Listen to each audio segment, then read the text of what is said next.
So hey guys, I am outside of M&P's Kawasaki, and today I am test riding the Z1000SX, or if you're in another part of the world, the Z1000SX. Roll tape.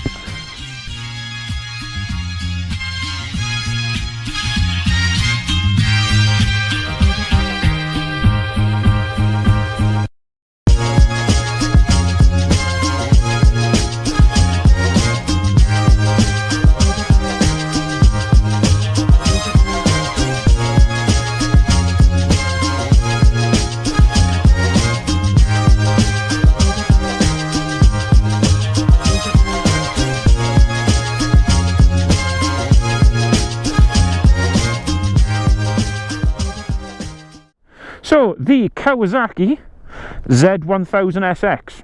This is a 1043cc inline 4 taken from the Z1000, but this is the fed version pretty much of the Z1000, but this is more orientated to the tourer more than the naked, which is the normal Z1000. 140 brake. That's just stunning for a bike of this size, and it's just plenty of power for you there, along with 82 foot-pounds of torque, so plenty to keep you happy along those, either those quick roads or if you need to get up to 70 quickly on the motorway. Seat height on these is 815 millimeters, so it is, yes, a little bit taller than the bikes that have been on previously, but I'm 5'10", kind of tippy toe on one side, so yeah, it's a little bit taller than normal. The weight on it, now the weight on it is 235 kilos, which, yes, is a little bit heavier than the 650, but it's roughly around the same as the Z900. But obviously, because it's got this panels, it then gives you that little bit of extra weight there. Then range and fuel on it, the tank on is 19 litres, so it'll hold quite a lot of fuel in this thing, averaging, same as most of the Kawasaki bikes anyway, depending on how you ride it, you'll probably get about 49 miles per gallon, but because you got that bigger tank, you'll have about 180 miles out of it, which is good if you are going for a big trip somewhere. Price currently on the road is £1 under 10 grand, so it's 9999. It's a little bit of an expensive bike, yes. Listen to the features that you get on it. You get a double bubble screen, and supposedly this can be hand adjusted. Don't know how, but I believe you got some tools from Kawasaki to change its height. It's got 3 levels, so you got probably a low, a medium, and then a high setting. Great if you've got a bit of a windy day and you're on the motorway for quite a while. But as well, because obviously it is touring orientated, you do already get the pannier kit on it. These are nice and metal, so they're going to be nice and sturdy. So with the Kawasaki boxes, they pretty much just slot on, and there you go. With most bikes, you have to buy these bits separate for it, which then cost you an extra bob or two, and then you need to buy the pannier box as well. So with Kawasaki, they've actually included these on it, which is brilliant, really good. We've also got, this is going to take a while because this bike is kind of littered with electronical bits and bobs and doodads just everywhere. So this year they have added in the traction control. I think it was on previous years, but again, it has been improved once again.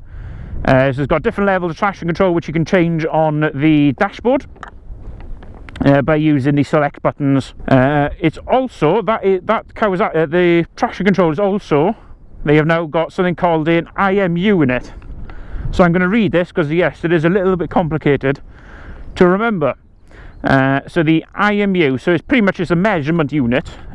So when you take a corner, it pretty much helps you with that. So it adjusts the braking for you, and it keeps you upright a little bit as well. So they've also now got the cornering management function, so that's pretty much what they kind of put those 3 things together and made a pretty cool little system called this was the Kawasaki cornering management function. So like I said, it modulates braking force, so meaning that the traction control and ABS are both lean angle sensitive. So when you're going through a bend, if you see something in the road that you need to avoid, what would you normally do? Press on the brakes, which would mean it would go upwards.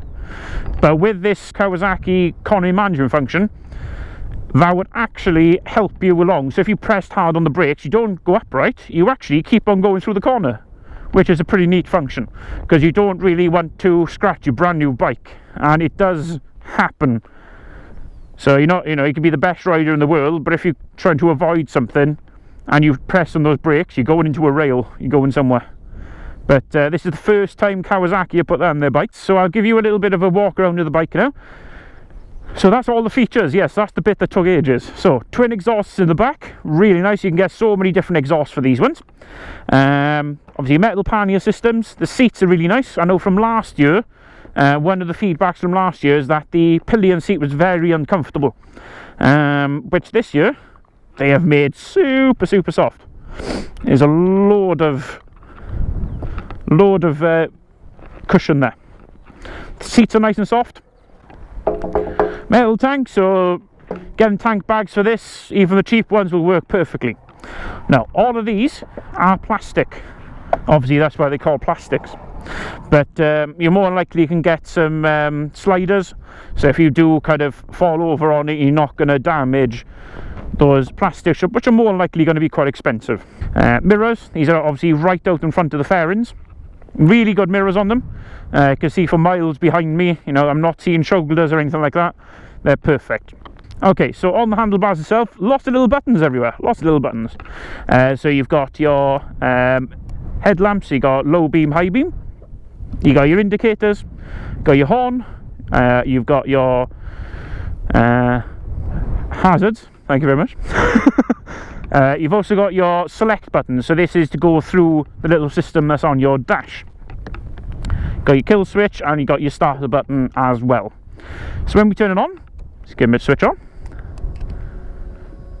Nice little start. So you got everything on you need. So you got loads of little different buttons, little hazards down the side.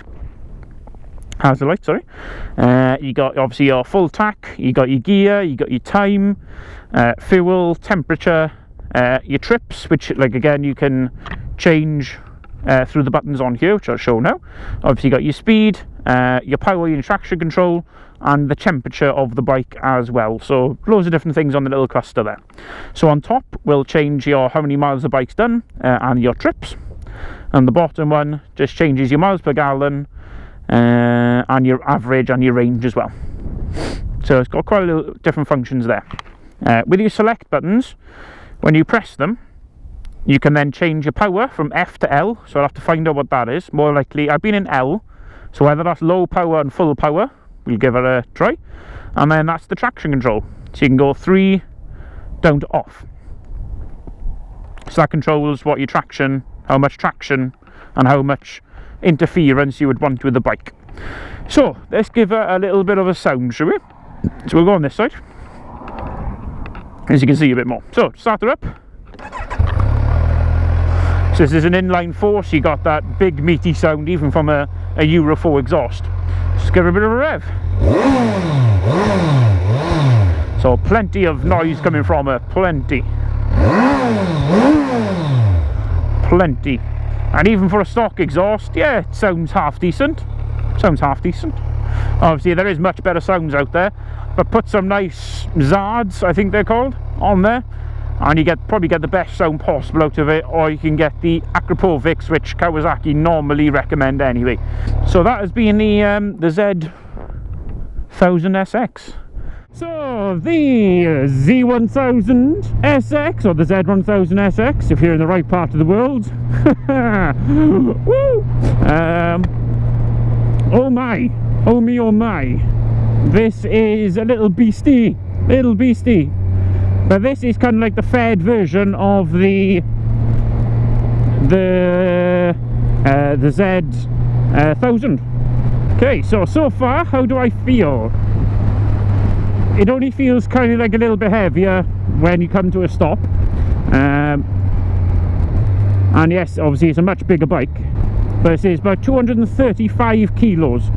So yes, a little bit heavier than the Z900, but this is 140 brake compared to the 125 brake that's in the Z900.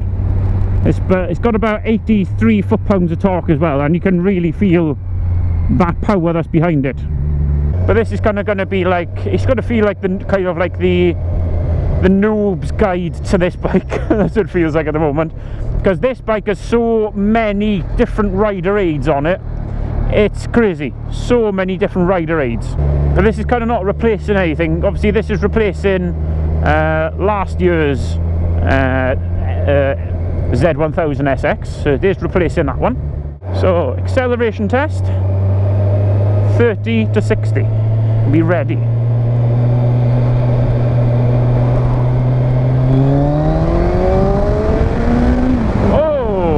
Okay. Oh.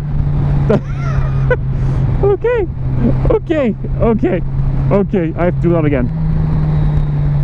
I'm slowing down. 3, 2, 1. Oh, that's nice. Oh, that is so fun. Oh my.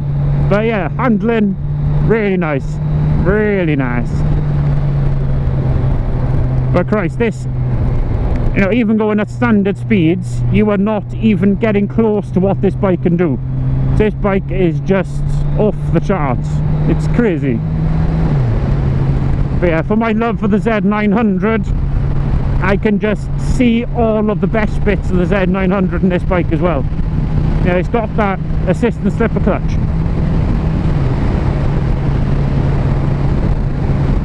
It's just got that epic big inline 4 engine from the Z1000.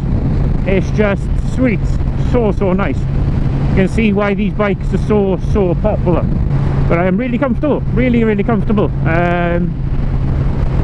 Obviously it's got an adjustable rear suspension as well, so it's got like a little cap there that you turn, so you can actually set it to whatever you would like. So if you've got a passenger on the back, it's simple to adjust. Engine braking, pretty nice.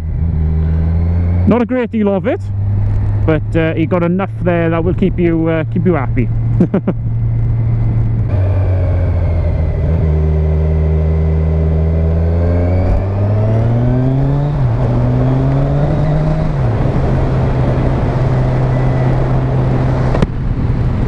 I believe this screen as well is also adjustable, so if you are a taller rider, then you can take that screen down a bit, or you can take it up a bit, whichever way you would like. I believe it's got 3 different settings in it, so that's just perfect for it. Perfect.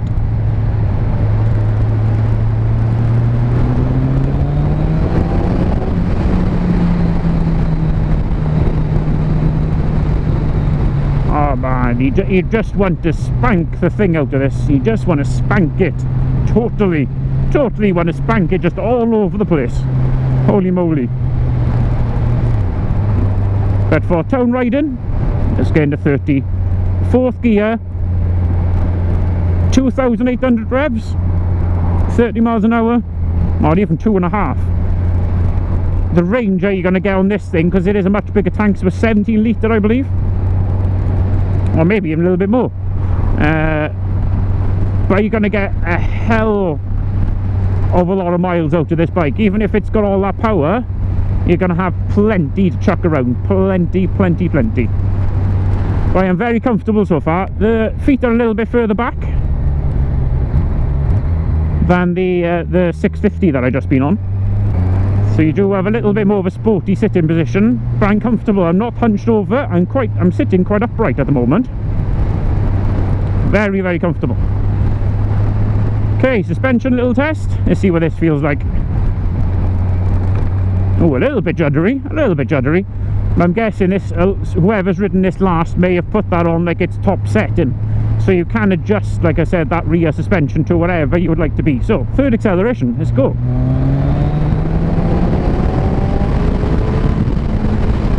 Oh. Yeah, oodles of power. Oodles and noodles. Sorry, I've just left Stuart all the way behind. Sorry, Stu. For 1,000, you would think, oh, it's 1,000cc. It's like, it's going to be very very scary to ride for a new rider. To be honest, like I said about most of the bikes that I've been on, you feel confident riding it. You're not going to go, oh, I'm too scared to open the throttle. No, it's got that weight behind it. You know, it's not like you're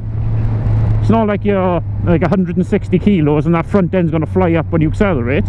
It's not like that, because that's kind of like the thing people say about big bikes, or it's like the common thing of, oh, it's going to be heavy, I'm going to fall over, or it's, oh, it's too much power, I'm gonna plow it into a bush. But innuendo. But no, I don't feel like that at the moment. It feels like it's very, very controllable. Very controllable.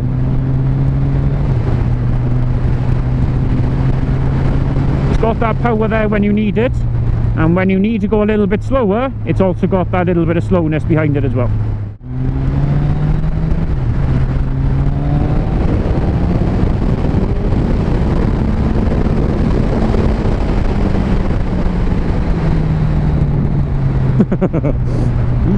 Oh my.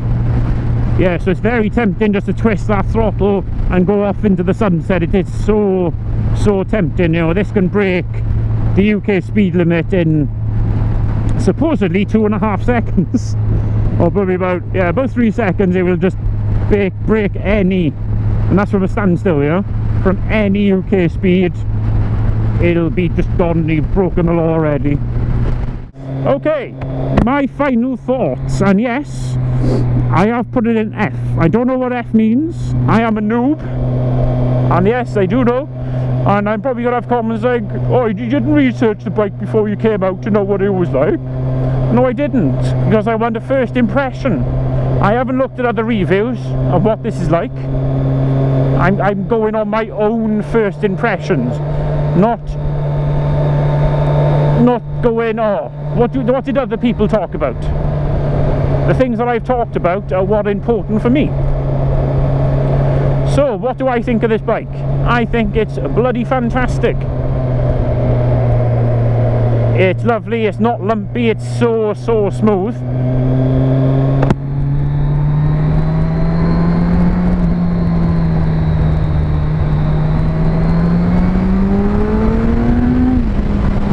Whoa, deepers. I think F may be full. I don't know.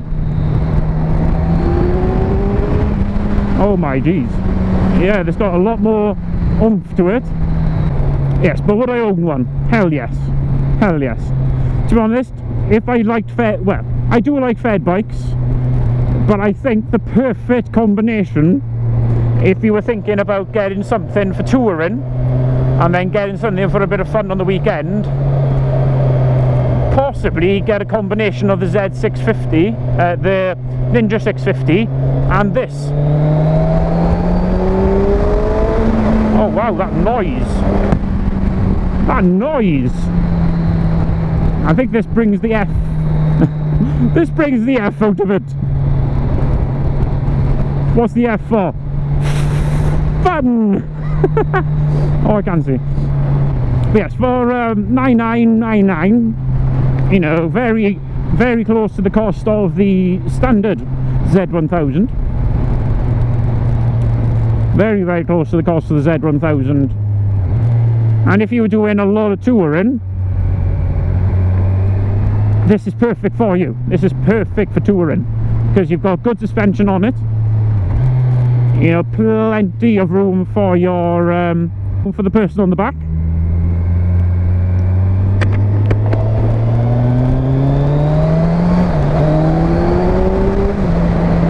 Plenty of room, and it's super comfortable as well. Super comfortable.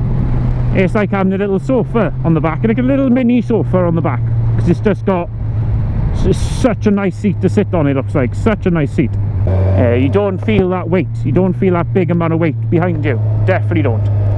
But it's so chuckable, it's so much oodles of power.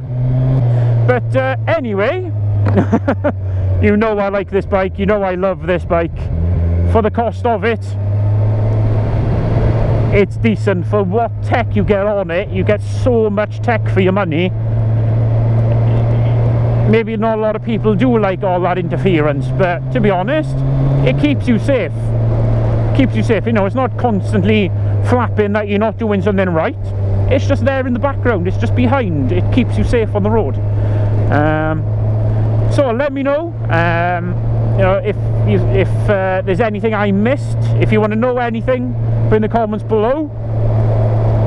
I've had tons of fun on this bike. If you can get one, and if you can test ride one, if you got your full license, get out on one, because you will be silly surprised by how good this bike is. But I've been Big Bear Motor Vlogs, and I shall chat to you very soon. Take care, guys. Bye bye. Bye bye.